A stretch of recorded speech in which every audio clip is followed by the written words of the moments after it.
the presumption of innocence has entirely evaporated in the United States. And I mean, that's a significant problem, because the presumption of innocence is it's not only is it foundational to our legal system, but it also speaks to a high trust society. It's like we assume that people are generally good.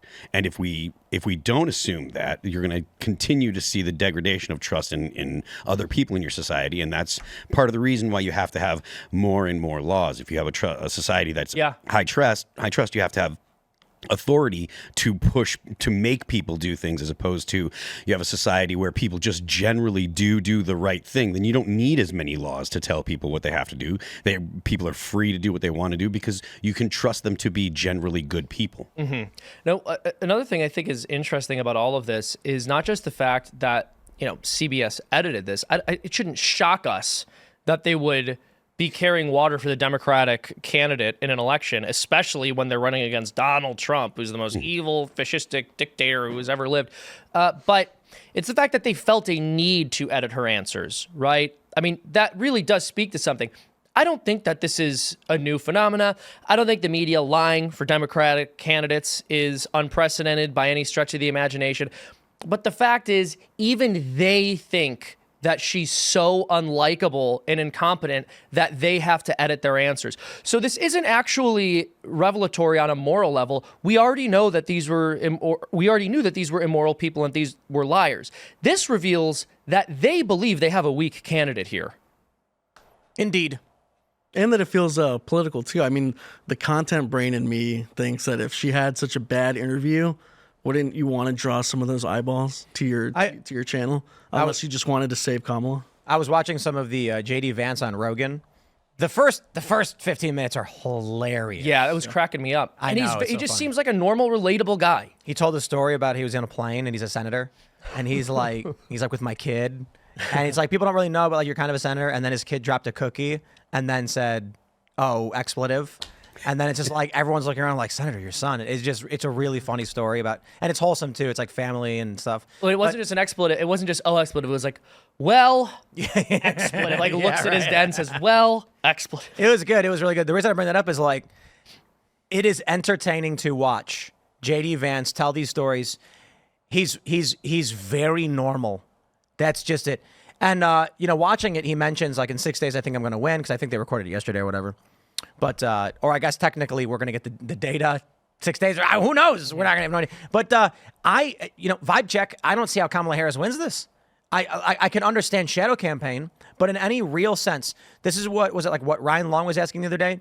If Kamala Harris ends up winning, then what is your argument for how she won, how they won this time, how Democrats won? And I'm like, I got nothing. Like in 2020, I could make a bunch of arguments. People didn't like Trump. COVID was bad. They wanted to change parties. If Kamala Harris somehow wins this, I'm going to be like, literally nothing makes sense. Just like the polls, the prediction models, sentiment on the ground, Trump flags in Philadelphia, in Philly, in central Philly. I'm like, I can certainly understand people are going to vote for Kamala Harris, but if she wins, I'd be like, I have no idea how that happened. Well, and if she does... Because Republicans are winning early voting as well, too, and they've been ballot harvesting, too. In certain areas, yeah, but what I would say is this. If Kamala does win, I would explain it by saying not enough people voted. Like, we needed to get people out there to vote, and they didn't. So this is what I'm saying to everyone in the audience now, especially young men.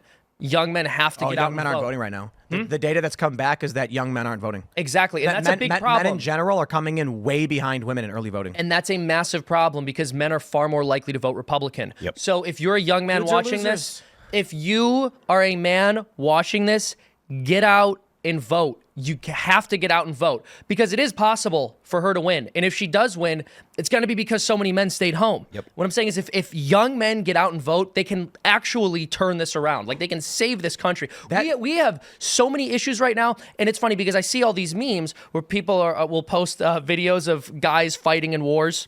And they'll go like, oh, me and the boys when some girl votes for Kamala because Taylor Swift endorsed her. That's right. And like, that's funny. But honestly, bro, the reality is, that if that happens, it's because you didn't get out there and cancel out the vote of someone who only voted because Taylor Swift told them to. So you know what you got to do? For every person who went out and voted because Taylor Swift said they should vote for someone, you got to go out there, you got to make sure you cancel their vote out. The data that I've seen so far in some of these swing states, people have been tweeting about, is that men are not voting at large enough numbers right now. Mm-hmm. Women are outvoting men, and that's always been true, that women are high propensity voters and men are low propensity voters.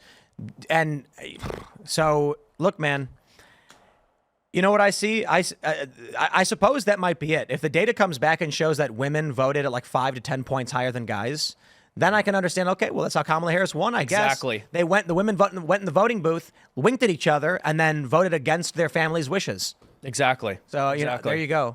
So, fellas, get out there. You got to get out there and vote. You got to get out there and vote. Be a patriot. Be a real patriot. Thanks for checking out this clip from Timcast IRL. Make sure to watch the show live Monday through Friday at 8 p.m. Subscribe to this channel, and we will see you all there.